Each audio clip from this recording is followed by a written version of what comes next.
وہ ہمارے ووٹ کا حقدار نہیں ہے۔ میں آپ سے اپیل کر رہا ہوں کہ مودی کو ایک پیغام دینا ہے، نتیش کمار کو ایک پیغام دینا ہے امور سے، کہ جو اس طرح کا کالا قانون بنایا گیا جو ہمارے سنویدھان کے خلاف ہے۔ ارے بتاؤ، بہار میں ہمارے ہندو دھرم کے بورڈ ہے، وہاں پر کوئی غیر ہندو ممبر نہیں بن سکتا، تو کیسے بہار کے وقف بورڈ میں ایک غیر مسلم کو ممبر بنایا جائے گا؟ یہ تمام سازش اس لیے کی گئی تاکہ ہمارے مسجدوں کو چھینا جا سکے۔ یاد رکھو میری اس بات کو، میں پارلیمنٹ میں کھڑے ہو کر مودی اور نتیش کمار کے ایم پیز کے سامنے کہا یہ کالا قانون ہے، میں اس کالے قانون کو پھاڑتا ہوں کیونکہ سنویدھان کے خلاف بنایا گیا ہے۔ میرے عزیز دوستوں اور بزرگوں، میں ذمہ داری کے ساتھ کہہ رہا ہوں، اگر تم عصبیت کا شکار ہو جاؤ گے تو نتیش کمار اور مودی کی کامیابی ہو جائے گی۔ کیا تم ان کو کامیاب کرو گے یا ان کو ناکام کرو گے؟ مجھے بتائیے۔ آپ ناکام کریں گے نتیش کمار اور مودی کو۔ عصبیت کا شکار مت ہوئیے، یاد رکھیے یہ چناؤ اس بات کو طے کرے گا کہ جو لوگ ایسا قانون بنائے ہیں جس سے مسجدوں کو چھینا جائے گا، جس میں مجرم نتیش کمار بھی ہے اور نریندر مودی بھی ہے، یاد رکھو اپنے اتحاد کو پارا پارا ہونے مت دو۔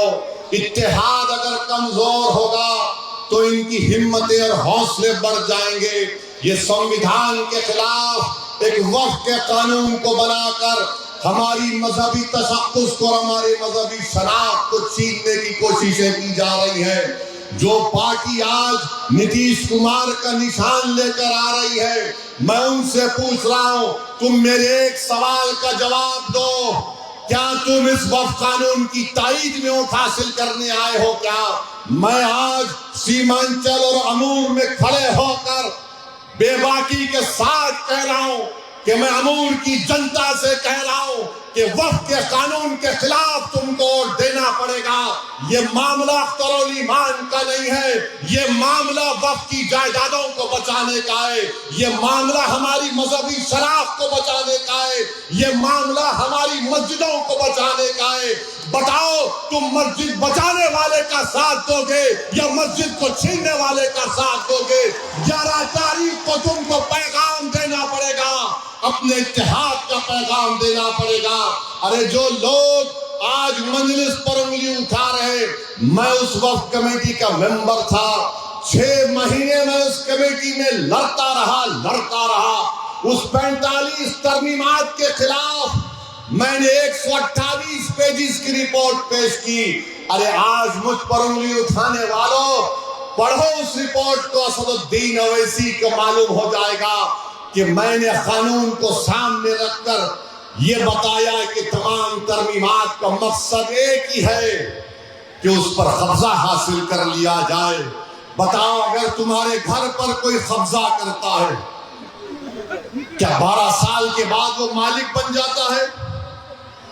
اگر کوئی آپ کے گھر پہ قبضہ کرتا ہے، زمین پر قبضہ کرتا ہے، تو کیا 12 سال کے بعد وہ مالک بنتا ہے؟ مودی نے یہ کام کیا کہ اگر کوئی وقف کی جائیداد پر 12 سال قبضہ کرے گا تو وہ مالک بن جائے گا۔ بتاؤ امور کی جنتا، وقف کی جائیداد کا مالک مودی ہے یا اللہ ہے؟ اس کا فیصلہ آپ کو کرنا پڑے گا۔ بتاؤ وقف کی جائیداد کا مالک کون ہے؟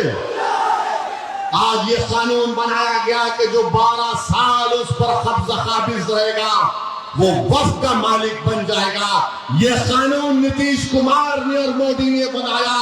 امور کی جنتا، یہ الیکشن اس بات کا ثبوت تم کو پیش کرنا پڑے گا کہ جو ہمارے خلاف اس طرح کا آئین کے خلاف، سنویدھان کے خلاف قانون بنائے گا، ہم اس کو قبول نہیں کریں گے، اس کو اپنے ووٹ کے ذریعے مسترد کریں گے۔